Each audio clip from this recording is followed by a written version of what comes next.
Good morning and welcome to the PiG Daily, guys. Today, it's the 5th of August. It's a cold day, but it's a beautiful day because the daily is back and it's been about... Jesus, it's been a long time since we did one. It's been about a week and a half, 2 weeks, something like that. And yeah, I've been kind of leaving you guys in the dark a little bit. So I'm back. I'm back from Shanghai. Got back on Tuesday. I've been a bit lazy though, so we're only just getting back into the swing of things now. But yeah, it was at Shanghai last month. It was at the Community Summit. It was at Valencia. So lots of travel. I spent almost or about an entire week in planes and airports last month. So that was horrible. That was awful. The events were amazing though. There was heaps of good games. So it's good to be back. And something I'm going to be trying to do, I'm not sure if I'm going to do it this week, might do it next week or the week after, but we're going to test out doing a bunch of 20-minute episodes so that all you people who have responsibilities and whatnot and can't just watch hour-long YouTube videos every day actually have a chance to watch. But for today, I think it'll be more around the standard length, about 35, 40 minutes, something like that. So we're going to be talking about uThermal's 3 Rax Reapers EVT. For anyone who didn't catch IEM Shanghai, uThermal came in as a replacement, and no one really thought he was going to do that well. He was putting out tweets saying, like, I might look them up to show you guys later, but he was basically like, there's ones from like 2 weeks before the event being like, sorry guys, I can't compete on a pro level right now. I'm so bad at this game. Like, I'm just really shit right now. And then he rocks up to IEM Shanghai, destroys Snute 3-0, destroys a laser 3-1, beats Violet 3-2, and then wins the grand final versus Neeb 4-2. And it's like, what? So he used a lot of 3 Rax Reaper, especially against Snute, but he also used it at least once versus a laser and once versus Violet. And this is something which has been rotating back into the meta in Korea. And it's partly to do with maps. It's also just to do with the fact that it's a strong build to throw out there. And yeah, I thought it's time to go back. Let's revisit this build. Let's talk about it from the Terran perspective. So today we're kind of running through the build, but then we're also going to be looking at it. How do you counter the build? In general, what are the mistakes that Snute made in these games? What are the mistakes that a laser and Violet made in these games? And really, what are the most important things to focus on both sides of the spectrum? So it's a really cool, aggressive tempo build. Let's dive into map number 1. So this was the first game of uThermal versus Snute in the round of 16. And let's take a look. Let's take a look. So, oh, sorry. It's actually very specific how you want to do this. So let's let's rewind to the very start. I got me notes up on my second monitor. So at the very beginning of the game, you do not start an SCV and you immediately grab an SCV and you send it out of your base. So he immediately clicked an SCV and sent it out of the base. He then builds a depot. And only after that depot starts does he build another SCV. Now this second SCV leaves the base at about 14 seconds. You grab that, you click it across the map, because that's going to build your second barracks. Now you do not need a third SCV going across the map. Just 2 will get the job done. And so you've built 1 more SCV before to go up to 13. Next, you want to go for a barracks. As soon as you get to the other side of the map, barracks, and then gas. And as we see, because this is Apotheosis, those SCV timings, this timing of, you know, how early your SCVs get there, it might be different on different maps slightly. This is a very long one. But just following this build order is usually going to be pretty solid. And then immediately get a second barracks down. As soon as your second SCV gets there and you have 150 minerals, you then queue up 1 more SCV. So you're cutting a lot of SCV production. Obviously, you put on gas when your refinery is finished. And yeah, it's it's super all in. You actually queue up another SCV. Okay, so it's add 2 SCVs. That's what it says here in my build order. My written build order, if you guys are wanting the build order, of course, open up the YouTube description below and go over to Team Liquid. If you're watching live on stream, check out Team Liquid later today. And I'll probably post that up there within an hour or 2. Along with posting the video. Alright. Now, this is interesting. As soon as that first barracks finishes, you immediately use that SCV, you grab him and you say, put down another barracks, man. He puts down another barracks, and behind that, you drop a gas. So you're on 16 supply, you've stopped SCV production, bam, second gas. Now you do not make this into an orbital at all. You've really got to get these Reapers out quick enough. You've got to build up enough momentum fast enough. Your economy does not matter much behind this 3 Rax Reaper. This is a pretty all-in build. You're going to do massive damage. Now this is the SCV that finished the second barracks. As soon as that second barracks finished, the SCV goes into the base and starts building a bunker between the main and natural. Nice annoying position. And your Reapers start rallying in. Of course, as soon as your barracks finish, you're just non-stop rallying Reapers. Keep in mind, haven't built any more SCVs. Only 7 on minerals, 6 on gas. Seems kind of ridiculous, but if you think about it, you need it 50 gas, 50 minerals for each Reaper. So it balances out really well. You need pretty much the same minerals to gas income. Now, from here, there's a lot of micro that can happen. I know a lot of players are kind of turned off these sort of builds because they're very micro intensive. This is one of the funnest parts of StarCraft, and I wholly believe you don't need insane APM for it. I've seen players with like 50 APM top of Master League just destroy people with cheesy builds like this because they just practice the micro, and you know, they're very clean and organized in how they execute it. I do think if you've got 150 APM or maybe even more than that, you can get more done with it. But it's not about being able to click insanely fast. It's just about getting a little bit of repetitive practice with it. If you do this, like the first few times you do a build like this, you flat out just expect to lose because you know you're going to mess up your micro. The great thing with this though is there isn't really any macro behind it. You're not building depots. All you're focusing on is the micro. So let's talk a little bit about the most important micro points. And excuse me.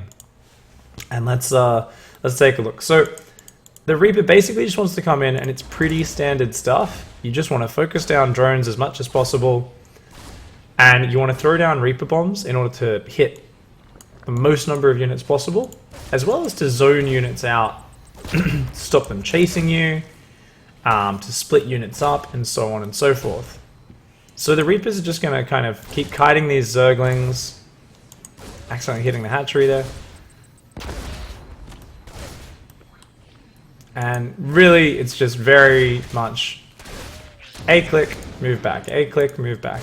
Now, if we look at the way uThermal actually does it, and a lot of pro gamers, I'm sure he's probably focus firing on individual Zerglings quite a lot. Now, what's interesting in replays is you can actually see where the player is clicking.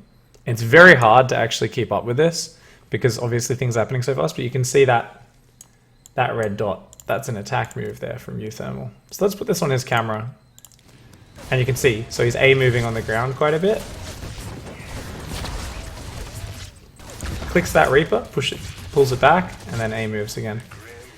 But he's not just A moving. Obviously those A move signs are really easy to see. Whenever possible, he's also going A, left click on these Zerglings. Now the reason you go A, left click, rather than just right clicking, you can just right click. The problem is if you misclick and you click on the ground next to the Zerglings, all your Reapers are going to go and try and touch that piece of ground. And that's really bad for obvious reasons. You don't want your Reapers running around in circles. So this is why you'll always see pros, and I'm sure most people do it. So this is not something new to the majority of experienced players. Usually when you focus fire, you want to be going A, left click, and you can, yeah, you can kind of just move, A, left click, move, A, left click. Of course, just A moving though, when you don't have the APM or the accuracy to do that, will still get the job done. Reaper bomb placement is the most important thing. So, whenever there's an exposed queen, you definitely want to focus that down. So we see there uThermal, realizing there was no supporting units, got way more aggressive.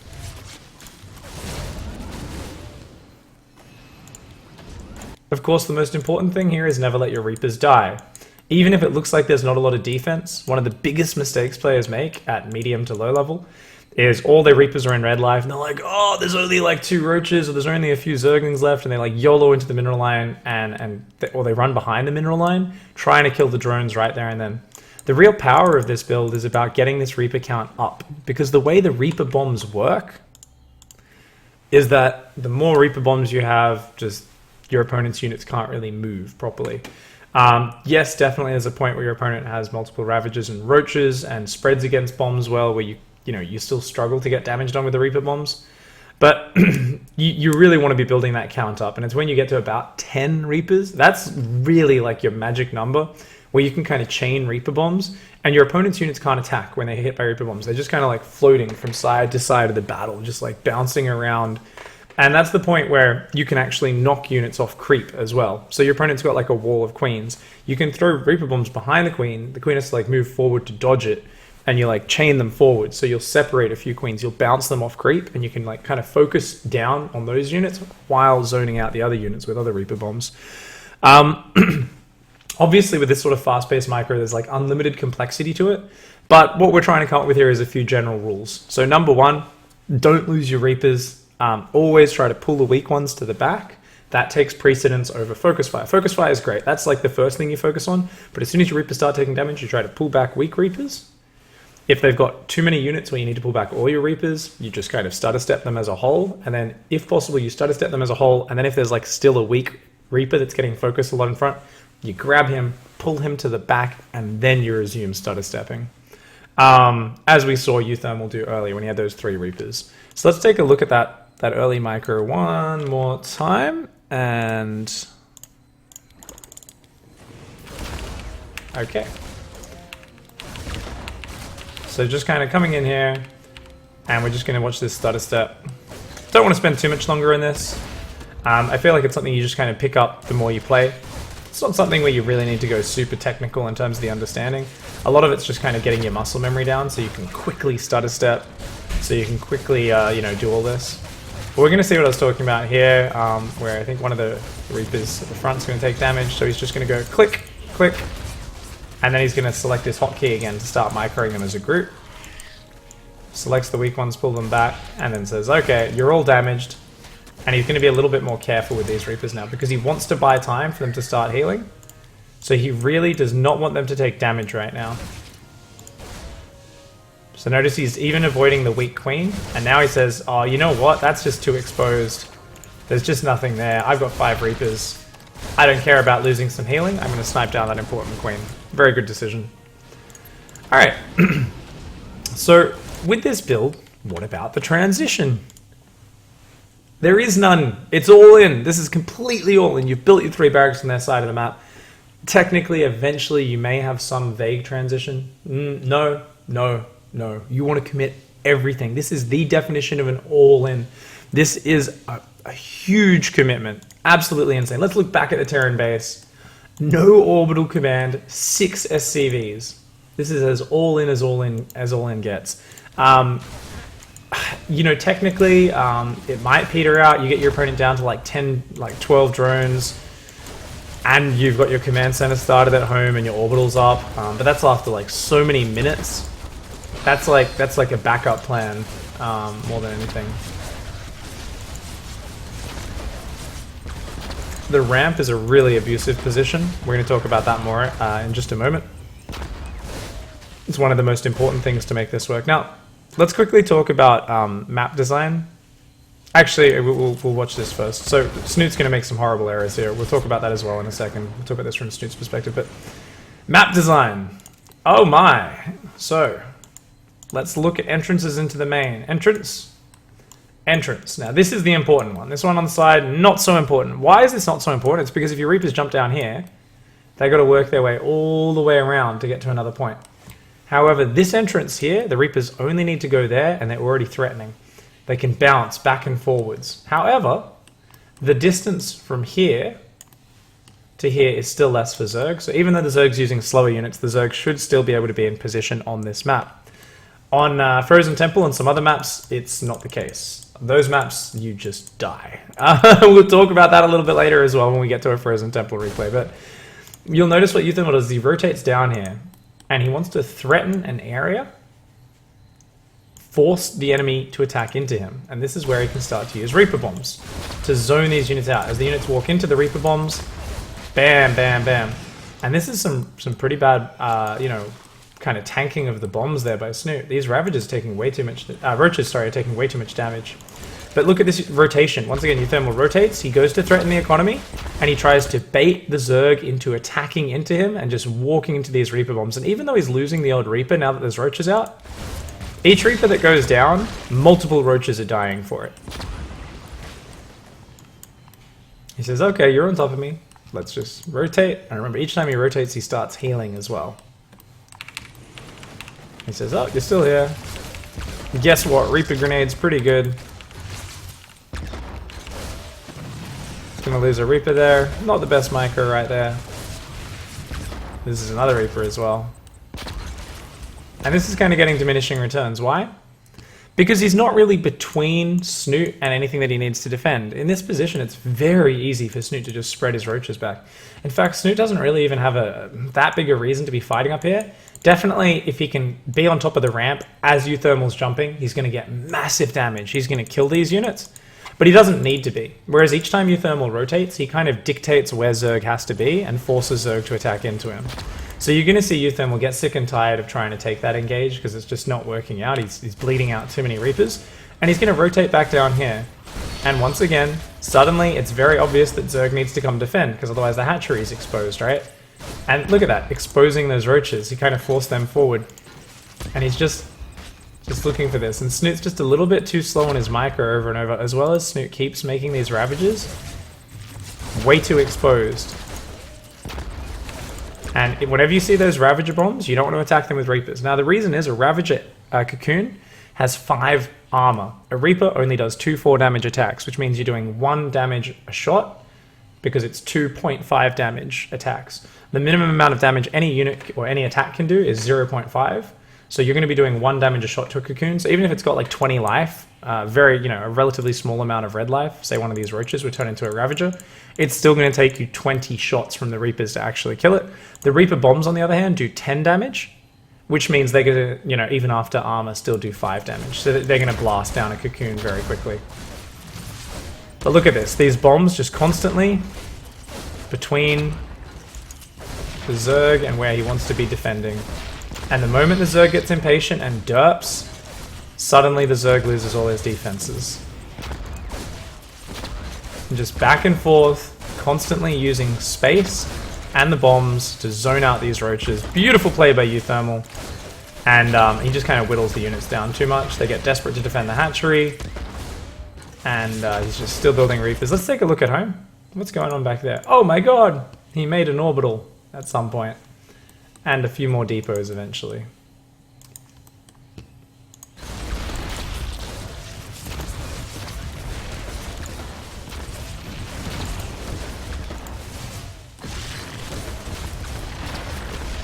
See there? Managed to get a queen. Whenever you catch them coming too far forward or into too choked up an area, suddenly they need to spread out in every direction to dodge the bombs, and that's where you can just isolate individual units. And your Reapers are so mobile that, yeah. They just wreck! Reaper's good unit, man. So I'm just fast forwarding now. Alright. So that's a build, guys. That's 3 Rax Reaper. Every Zerg was crying their eyes out after those games. So let's quickly go back and talk about this from the Zerg perspective. What the hell are you supposed to do to defend this? We're also going to look at a few other replays and look at the more standard version of this build where you don't proxy the Reapers. But for now, let's talk about it from Snute's perspective. So let's dive on into game. And Snute actually had a textbook defense. Like, fucking perfect. Incredible defense. When did Snute realize what was happening? Let's look at Snute's vision. No idea what's going on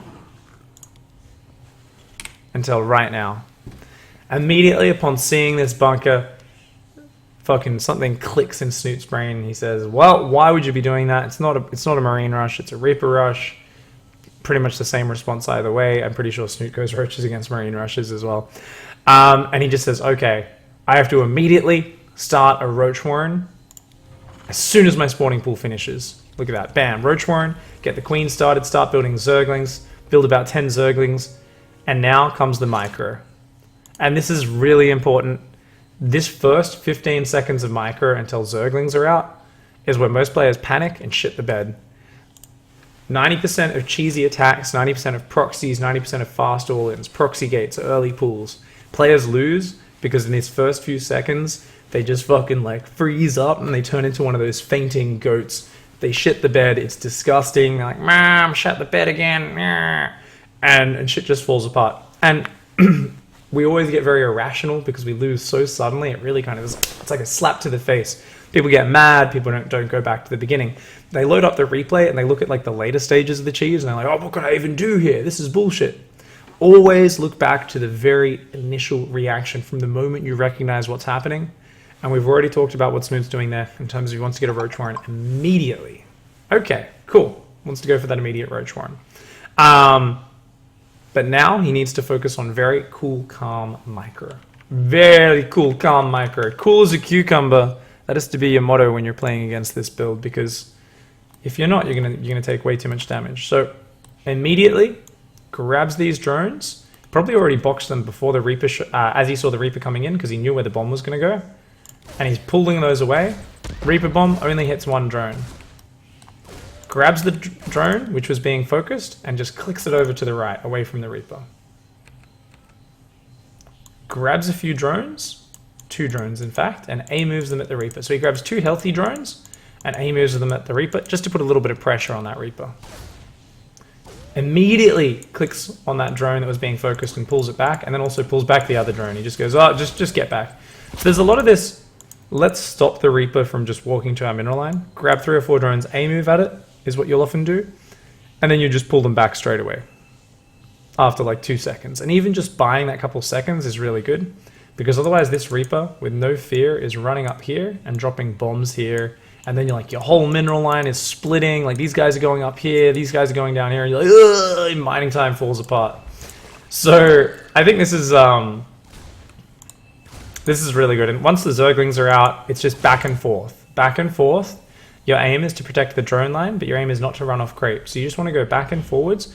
And what you're actually aiming to force here is your opponent to just micro a lot. You want him to waste time moving rather than shooting. I know that's pretty obvious, but but like that's exactly what you're looking for. So look at this. He goes forward, he just A moves them, and then he'll click them back. And then he'll A move them. And you're gonna take damage. It feels kind of unhealthy because you're not doing any real damage to the Reapers, but your lings are getting shredded. Shit happens. Learn to deal with it. Stop crying! Stop crying! Fucking whiners. Yeah, and then once the Queen's out, you want to kind of dodge the Reaper bombs, use it, try to fight, try and focus on a weak Reaper if you can. Should grab these Zerglings and bring those up there, but I think Snoot's being... He's actually going to just try and avoid the bunker with him. And immediately when your Roach Warren finishes, start those roaches. But you know what's really amazing throughout this? Only 1 drone's going down. 17 drones versus 13 SCVs. Like, Snoote's hold here is textbook. He's just buying time. Yes, he's going to lose his Queen. Yes, he's going to lose his Zerglings. But you know what? When your opponent is down at 13 SCVs versus 17 drones and has all their structures proxied and has no orbital command, suddenly this is okay. Even losing this first roach, I mean, this sucks. Actually, this is bad. So now let's start talking about where Snute starts to make mistakes. Number 1, Ravager Cocoon's morphing too far forward. Or just not pulling the weakened roaches back. That roach... Why are you morphing this Ravager here? Look at this. uThermal, throughout this defense, constantly getting those Ravagers is so important. Why is killing those Ravagers so important? Why are you even making Ravagers? Ravagers have... I always forget if it's 5 or 6 range. I think it's 5 range on a Ravager. I'm going to check as soon as one morphs. Actually, I don't think any of them ever finish morphing in this game. But I'll check in one of the other games. A Ravager has 5 range. So it can actually outrange a Reaper, or it has the same range as a Reaper. Whereas Roaches are kind of this derpy, slow unit. It's very hard to like run up and catch the Reapers. Ravagers are very fast. They're almost as fast as a Roach speed Roach. So they can run around, get in position, and blast the Reapers at maximum range without exposing themselves to risk. They can dodge Reaper bombs very well. Ravagers are very valuable though. You're only mining 1 gas. So early on you can only afford 1 Ravager, then steadily 2 Ravagers, and steadily 3 Ravagers. When you get to like 3 or 4 Ravagers, you're like, yeah, I can pretty much one-shot Reapers. And that's awesome. The problem is if you ever let those Ravagers die, oh, that costs you a lot of money. Even when you lose a Cocoon where you get 75% of the resources refunded, that's a Roach gone. And this really slows down your ability to basically stop the Reapers from doing damage, stop the Reapers from rotating and bouncing around and abusing the positioning. So you've really got to get those Ravagers up as quickly as possible.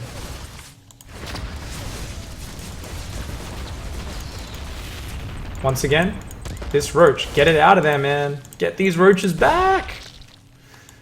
Of course, sometimes like you need to fight with them. Like right now, it is still kind of desperate, but pulling his queens up here as well is good. Whenever you're low on gas, but you've got minerals, you can always add some extra queens. Now we do see Snute squeeze in drones. He's actually a little bit greedy throughout this game with this. So something you've got to remember is your opponent has no economy. He's just starting his orbital command now. Almost no economy. So you've just got to buy that time. And what your aim is to get 8 roaches and to start morphing those into Ravagers. And that should be all you need to defend here. As long as you're on point with your micro, 8 roaches, start morphing them into Ravagers. Once you've got those 8 roaches up, you're just building drones and queens. Queens help buffer the defense, obviously they help with injects, and drones are what get you ahead. They will give you more income. If you ever mess up, you start losing these roaches, things get really hard because like I said, it slows down your Ravager buildup, and that's where things spiral out of control. You never get that range, that mobility to shut the Reapers down. And that's where you need to start throwing in some spine crawlers or some extra queens and really not making any mistakes with your micro in order to catch back up to that point. So we see here, mistakes. Never just walk into those Reaper bombs. Right now, I feel like Snute was focusing a little bit too much on his macro. He's kind of thinking about the follow-up. He's treating this like it's a normal... Sorry guys, I don't know where I am.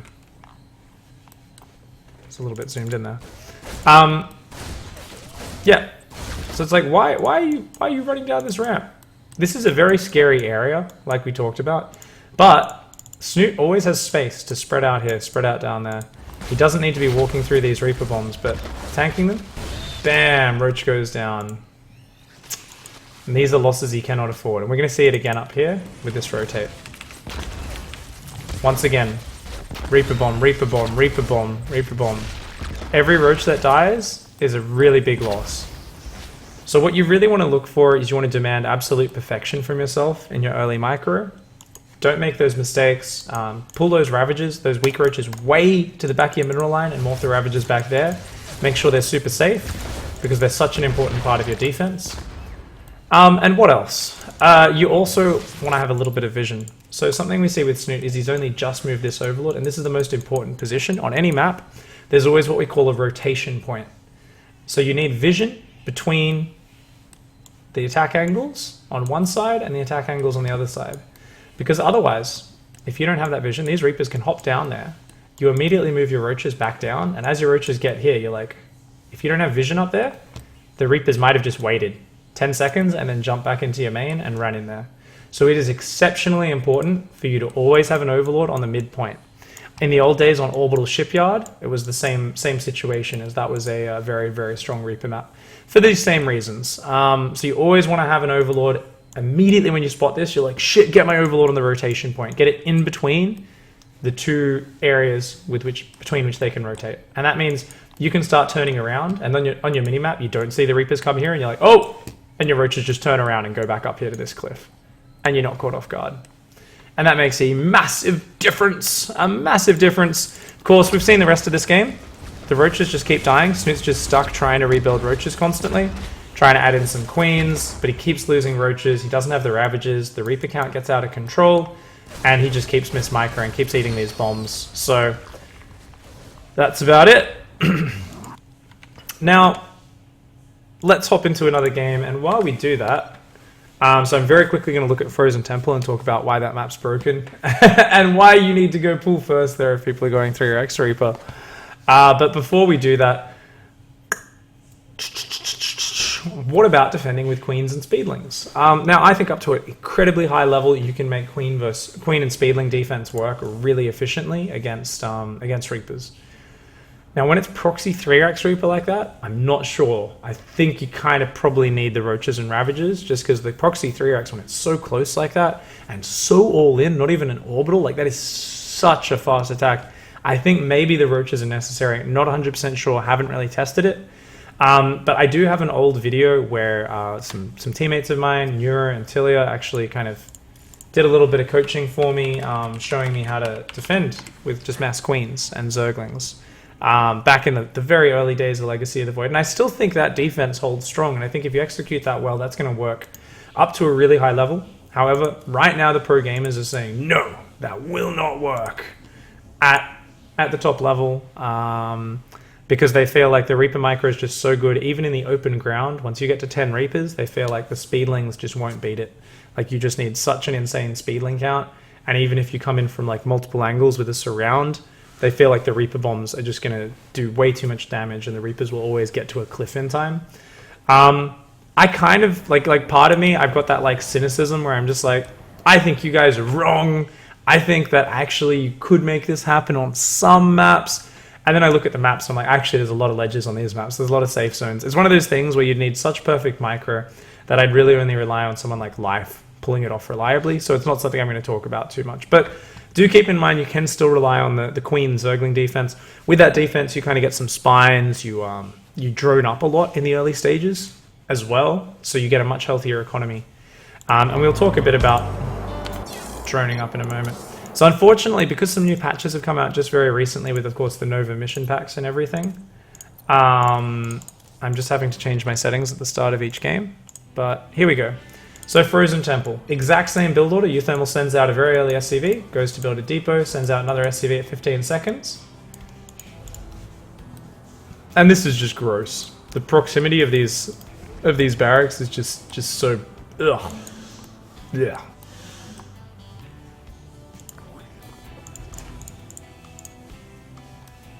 Now, why is 3 Rax Reapers so strong on this map? On that other map, it was like you could hit the front, and then you had to go around a bit, and then you could jump up here, and then you had to go around a bit, and then you could jump up like here. On this map, you can jump up anywhere on this entire cliff, all the way around. There is absolutely nowhere where you can't.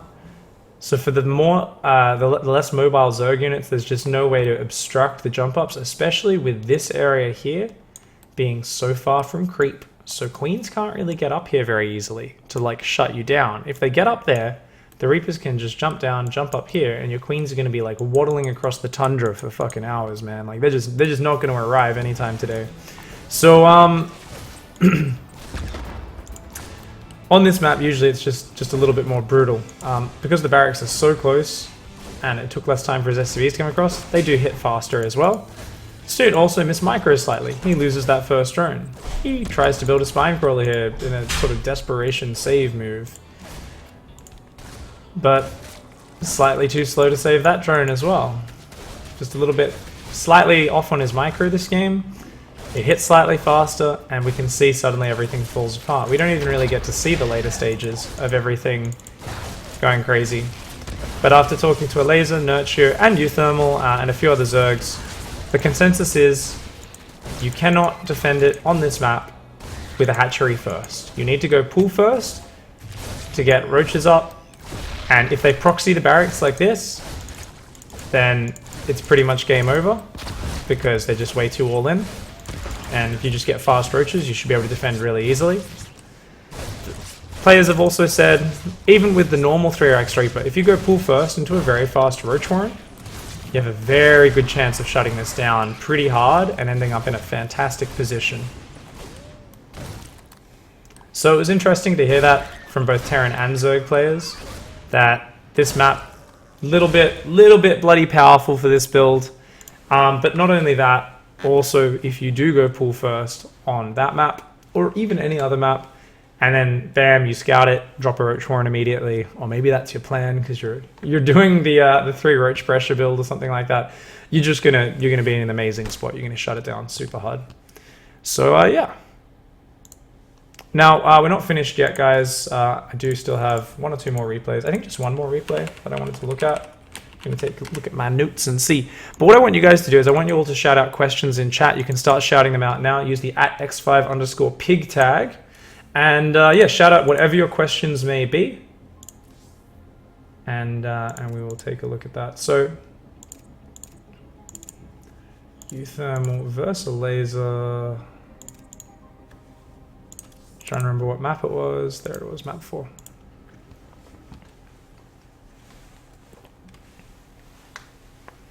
Yeah, 3 Roach or 3 Ravager opening would absolutely crush the all-in, guys. Absolutely. I mean, I guess if you don't scout it and they like bank up Reapers, then you'd be kind of screwed, but yeah. Yeah. If you're going for one of those rushes and they're building the barracks in their main, you need to run home though. That's important. If you go for like a 3 Roach or a 3 Ravager pressure and you're like, just like, yeah, he's got multiple Reapers, let's like try and attack up his ramp now, like you're gonna have a bad day. He's gonna have like 6 or 7 Reapers, they're just gonna get on top of your Ravagers and kill them, and then you're dead. But if you just stay at home, you'll be in a great spot. So guys, now we're gonna talk about the non-proxied version of the build. Let's run through this one. Damn you settings! Every single time. Alright. So, with this build, it's much more of a standard opening. Let me get my notes up on my second monitor. Here we go. Standard barracks gas is what you want to start off with. Okay, but then you want to go for a 17 supply second barracks. Okay, that doesn't even really interrupt SCV production, that's cool. You then want to go for an 18 supply third barracks. So at this point you do pause SCV production for a few seconds. To get that down. You then restart that SCV production. You've got your gas mining. You then go for a 20 supply second gas. uThermal likes to build that with the guy that finished building his first barracks. Now notice the orbital command is delayed here. You do not get it immediately, but you get it pretty soon thereafter. You should be starting it, I think, right now, or does he start the Reaper first? Let's take a look. I didn't write this down in my build order.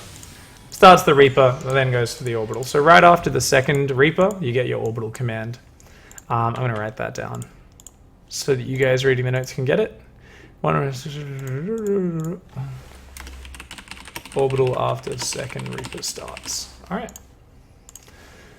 Yeah, and basically you're doing the same build, you just have a whole bunch more SCVs. Even just building these extra like 3 SCVs early on, 3 or 4 SCVs, I mean, it gives you so much more money. Rather than just having 6 or 7 dudes on minerals and 6 guys on gas and no mules, the mule itself counts for like 4 or 5 workers. So the income here, the transition is so much more powerful, but you really are not hitting nearly as hard. You don't have that option to just win the game if they screw up their micro at the start.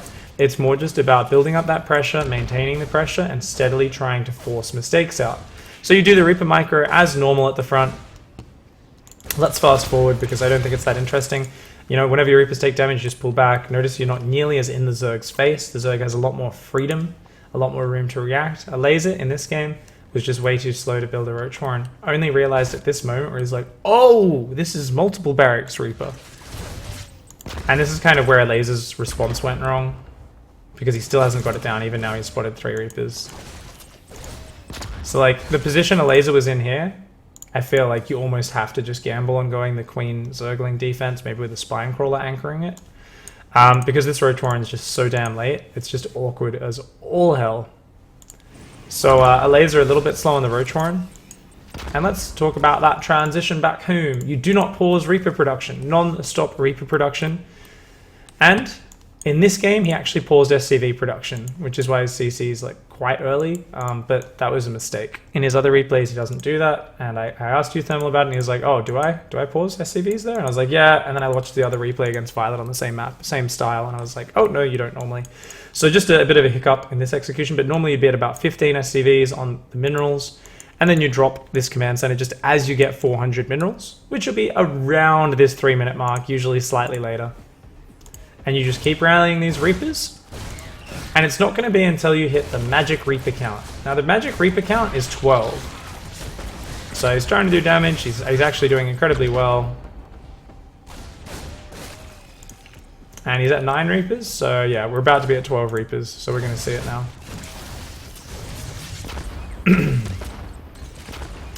And once you're here, you see the Reaper production freezes up. He's very busy macroing, of course, but we're going to see him pull back these Reapers and start to macro soon enough. Ooh, trying to get these Queens off creep. A few bombs behind those Queens would have actually been so sexy. And now we see the transition. So, Tech Lab goes down, Factory, and 2 reactors. Reactor. Can rally both of his command centers down to his natural now, as his main's fully saturated. Start. Wants to go. Whoa, he accidentally paused his factory. Big mistake. That was sloppy execution. Got a bit excited in the midst of all the Reaper micro. You want to go straight for Starport, straight for Stim. And essentially what you go into is just your double medevac marine Stim drop. Behind this, you also drop your double engineering bay. He uses it to wall off. And your double E bay normally goes down at... What timing is that? Ugh. My notes are so messy. Learn to write notes, Pig, you noob. About 57 supply, about 5 minutes 20. Basically when you get the money after you've started the Starport and you're just constantly building Marines and SCVs. You then drop a third gas as well, just after those two E-bays. And yeah, you get your two medevacs and you want to push out with that. And notice these Reapers just stay alive. And as your opponent pushes to take a third, these Reapers become more and more annoying. They just constantly find angles to be bags of dicks. This is the literal bag of dick strategy. And it just drives your opponent crazy. Because, yeah, the Reapers just do not die. And they really, need to make sure they secure that third, get creep spread, and don't take all the damage earlier on. The big problem a laser had this game is what I talked about earlier, that Roach Warren wasn't down. So if we go back to the early stages of it, he actually gets frozen on his drone count for way too long. So check it out. If you look at the units tab, a laser's at, he's going up to about 22 drones, and then he's just going to freeze up there for minutes on end. So he's at 22 drones, and then all he does is build queens, zerglings, and zergling speed. Starts a Roach Warren, realizes, oh, I need more zerglings, starts losing queens, starts losing even a drone, builds like way too many zerglings here, builds like over 20 zerglings, and he's still on only 22 drones. But then because he's not confident with his zergling defense, he then builds roaches. If you ever get forced into this sort of situation where you scout it really late and you go zerglings, you really need to be droning super hard behind those zerglings, because remember, these are very frightening. For him to come onto creep into a point where he can actually hit the drones, very scary. I think a laser should have been splitting the zerglings, half on each side, and seeking to surround those Reapers whenever they come too deep. Just go forward, go back, go forward, go back. You're not even looking to surround really, you're just forcing the Reapers to stay away from the hatchery, away from your drones. But I think a laser kind of kept trying to come with a bit of a singular flank a bit too much, and kept losing Zerglings, having them peeled off, all off just this minuscule drone count. Way down on income for way too long here. Mules, double mules dropping plus an SCV lead. That's pretty much game over, because a laser never affords a third base. If we go to 8 times speed, where's the third base?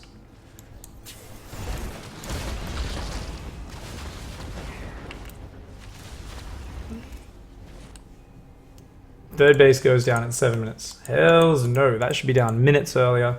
Of course, double drop hitting with Stim when he barely has enough units to even deal with the 9 Reapers still. And from there, it just kind of spirals out of control. And you just play this like a very normal build. You drop a third command center, you steadily add 2 more barracks while you're pressuring. The pressure just tears him apart. When you hit, by the way, you always want to use your Reapers separately, just kind of multi-prong with them. Gives you more mobility. If the Zerg's out of position and your Reapers surprise them, your Reapers can kind of just massacre. And this just gets way out of hand.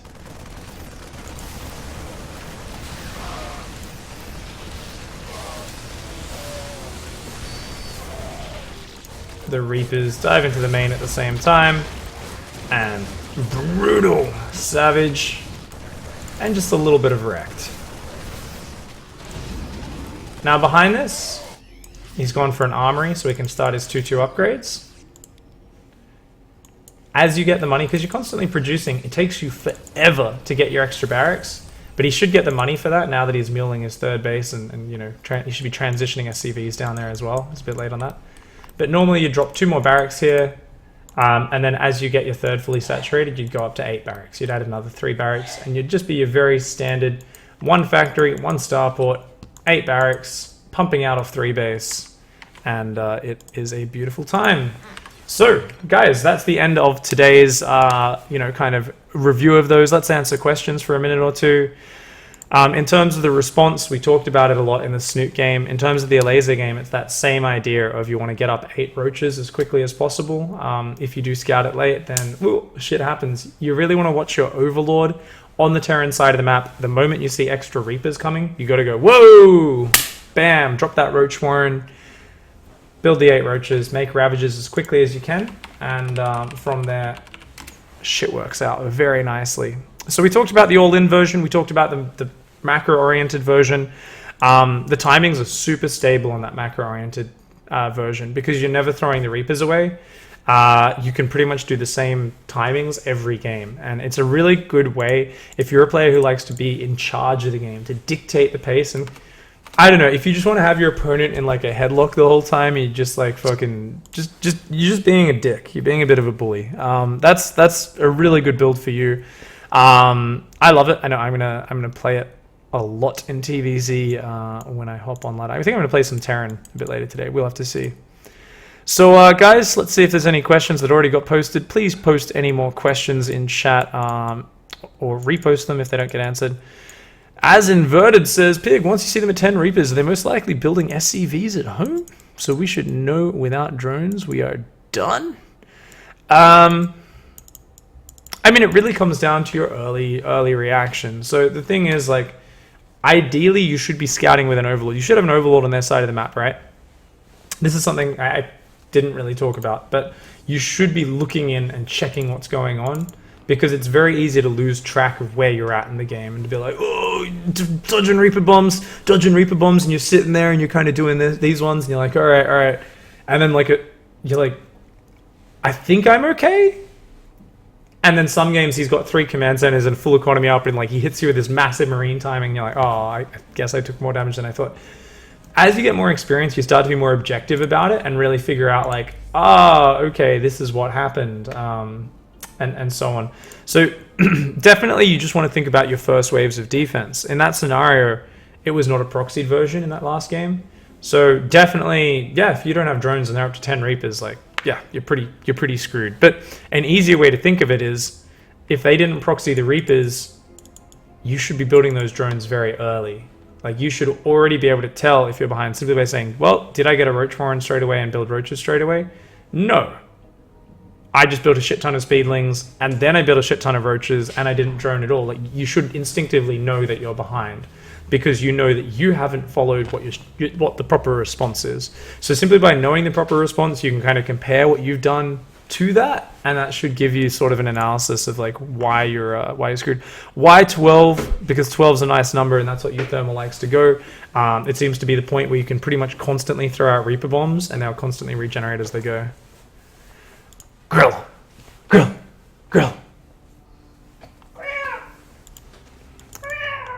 You guys as excited as I am? Random grill in my house? Oh my god. See ya. Have any of the Koreans gone for the same build? How do they defend it if so? Yeah, it's more of a thing which got very common on ladder. You would have seen recently a lot of Zergs going for pool first in the Korean leagues, especially on Frozen Temple. Players like Impact, I remember him doing it. I think there's a few other Zergs doing it. I'm a bit behind on Korean games, and I can't really think of the exact names of the VODs, but I'm pretty sure Impact in his GSL group did it. And you can tell it's kind of because of fear of the 3 Rax Reaper. So I think on these maps like Frozen Temple, it got so popular on ladder and in practice, and the players are so aware of it, that the Zergs are already playing safer against it. So that's number one. But then I think we have seen it a few games as well. I think Beyond was throwing it out. I don't know if that was in online games or in GSL. There's definitely been a few Koreans, so it's definitely had a little bit of a resurgence in the meta. But I can't say it's something you're seeing every game, partly because a lot of the Zergs are opening very safe, though. Yak says, do you think Blizzard should patch fix the Reaper proxy Rax immediately, or is it better to solve it with proper map design? No, like I said, like it's only on Frozen Temple where the Zergs just have to go pull first to be safe against it. I think that's not the worst thing in the world. Pull first is not the worst build. I think it's fine. So, yeah, so I think it doesn't need to get patched at all. This has been around since the early days. Map design definitely is what makes Reapers much stronger or much weaker. Same with Blinkstalkers in PvT. It's all about map design, and I don't think it's overpowered. As much as I'm saying this is like insanely powerful, I'm kind of joking a little bit. It's something which needs a good response, but that's StarCraft. The 2 Rax throughout all of Wings of Liberty and all of Heart of the Swarm was this like really hard hitting attack. But if you get on top of it and you learn your defense, you can shut that shit down. So it's all just about, you know, get some practice with it, hop on with some friends, or if you play against somebody who does it on ladder, PM them, ask for some regames, you know, ask them for a bit of practice. in a nice way. I know a lot of people are like, hey, fuck you, man, I bet you couldn't beat me again. I'm like, I don't know if that's the best way to get practice, but who knows, you might bait them into like grudge matching you. Up to you, to each his own. Use that fragile ego to your good. Are Bane's viable versus 3 Rax Reaper proxy with hatch first, says Mapufa. No, Banelings are never viable. They don't really do anything against Reapers at all, because you'll just never make contact. If you've wrapped around with Zerglings to let the Banelings make contact, just more Zerglings is really all you need. So as Inverted says, doesn't opening pool first at 15 really screw you lava-wise? No, not at all. And you normally open pool first at like 17 supply. Yeah. Normally it's like 17 pool, 18 hatch. And you can either grab the gas like a bit earlier to get a very fast circling speed, or you can grab it at just the standard timing you would with hatch gas pool, which is about 1:05 to 1:10. Works completely fine. SC2M says, Pig, isn't a single spine necessary to have an anchor point? Well, when you're going Roaches and Ravagers, no. But when you're going Queens and Zerglings, yes.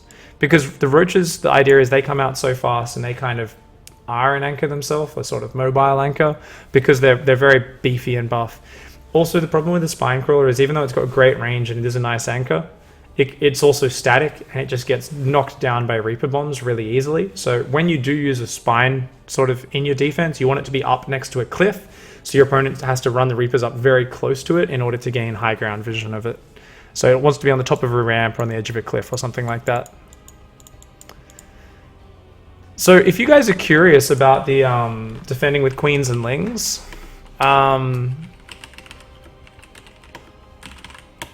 Coach Pig, 3Rax Reaper. I'm going to try and find that YouTube video. I'm going to make sure that goes in my notes. And I'm also posting that one in chat. I think that's a good way to defend for a lot of players. Defending with Queen, Ling, Spine. And I'm going to throw that into my notes as well, so that you guys watching on the VOD can access that as well. Alternate defense probably doesn't work on some maps or versus the very best pros. Not sure if it works versus the proxy. All right. Why doesn't Wempy's mum love him? I'm gonna let you guys in chat answer that one because it's so relevant. And I don't know. You're a bad human, I guess. Would it be good to add a second gas in order to get more and faster ravages, says Zelitha? No, you're too mineral starved. If you do that, like, you're always gonna end up behind.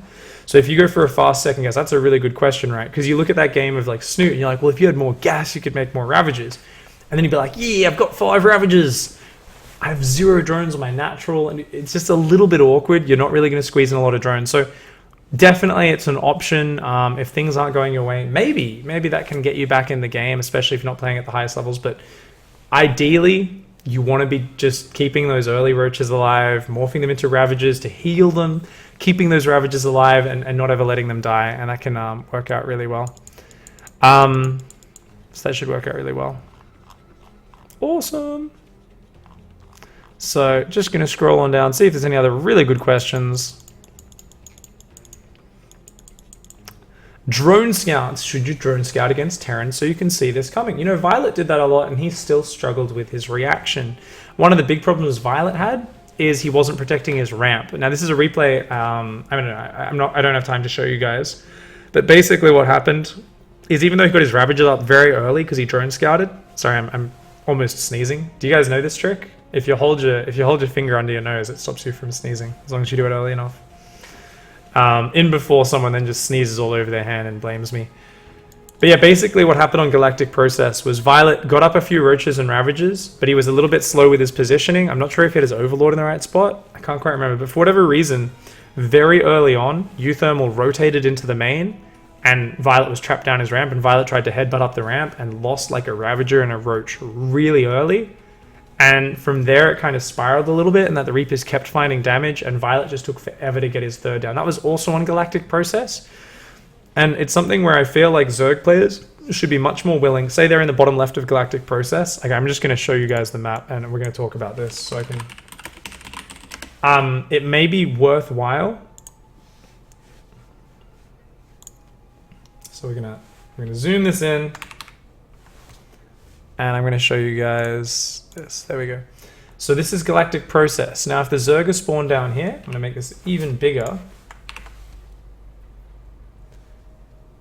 What was happening is the Zerg players were struggling to secure this third base. So, like I was saying, uThermal's bouncing up here, blasting the units, jumping back down. Violet was struggling to secure this area down here. Now, I'm not sure, I think there's a jump up path there and there. So I think that was the problem, is like there's this jump up path all there, and there's this angle to come in from with the Reapers. If your opponent's really hovering in this area, it can definitely be worthwhile taking this third. And this third is really not too bad in this match, because your opponent has to push from there. It's still a long push path. You've got big open areas in front of it. Definitely there's an annoying cliff above it, but you've got decent flanking paths. And I think this third is actually quite okay to take, especially if you get creep out there. Of course, spreading some creep out towards whichever third you want is very important.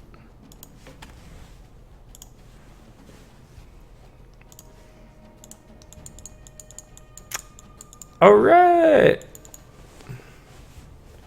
If you're going to scout for proxies, which drone scout is best? I have no idea, Castaway.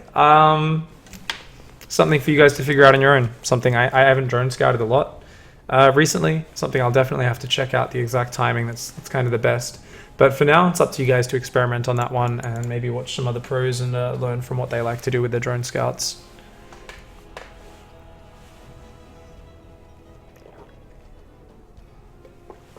SC2M has a fantastic question. Should I spend energy from my queens on transfuse or creep tumors to defend this all in? That's really good, right? Because you don't really need a lot of injects early. Normally I would be inclined to get my first 2 bits of energy into inject probably. But, you know, just saving it for transfuse might actually be really good. I definitely think creep, though, is like the #1 thing that you want. If things are spiraling pretty hard and you already got lots of pressure on, if you feel like, shit, I already lost a drone, like things are getting a bit nasty, saving for transfuse might be the best emergency option. But in an ideal world, you're always going to get creep out as quickly as possible. Creep to the edges, creep across between your bases, so your roaches can get up and down, you can kind of reinforce, you can get to the ledges whenever the Reapers try to jump up and snipe them down, all that sort of stuff. Now, Diamond Tie says, Pig, there's also a really greedy version with a super fast third command center. Have you seen something like that? I think just the one that we saw there is the only real super fast third CC. You might be thinking of a 2 Rax Reaper Diamond Tie, which is a little bit different. It doesn't hit as hard, but definitely does follow a lot of the same concepts. Atheist says, what's the feasibility of sending a counter? The thing is, what you'll notice in these games, guys, something I didn't actually consciously point out, you don't get Zergling speed if you spot it early enough. Now, in the game where it's on the other side of the map, if you don't notice the second Reaper coming across the map with your Overlord, maybe your Ling speed's already almost done, there's no point cancelling it. But if you do notice early enough, if you drone scout, you do not get Zergling speed, you just skip it completely, in which case there is no point countering. Reapers have absolute mobility.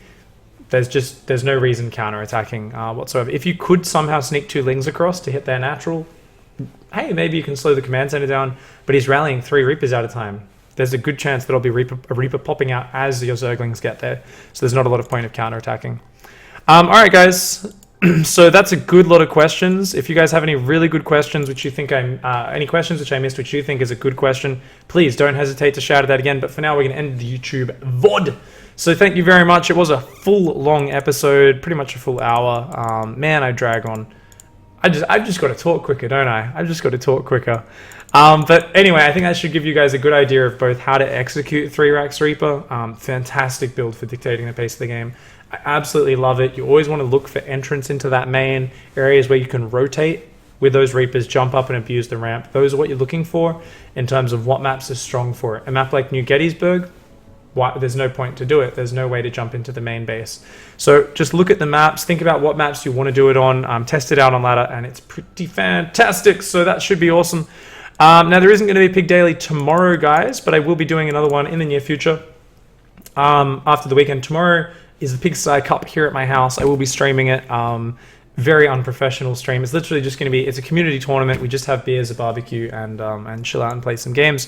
So we will be commentating though. Everyone at the event will kind of take turns hopping in, and we'll all just kind of take turns chatting about the games and having a bit of fun. So tune in if you feel like it. For now, I'm going to keep on streaming, so don't go anywhere, guys, on Twitch. But thanks for watching, guys, on YouTube. Don't forget to hug a watermelon, kick a walrus, and of course, punch a watermelon to the moon. I'll catch you guys next time. Goodbye and good night. This fucking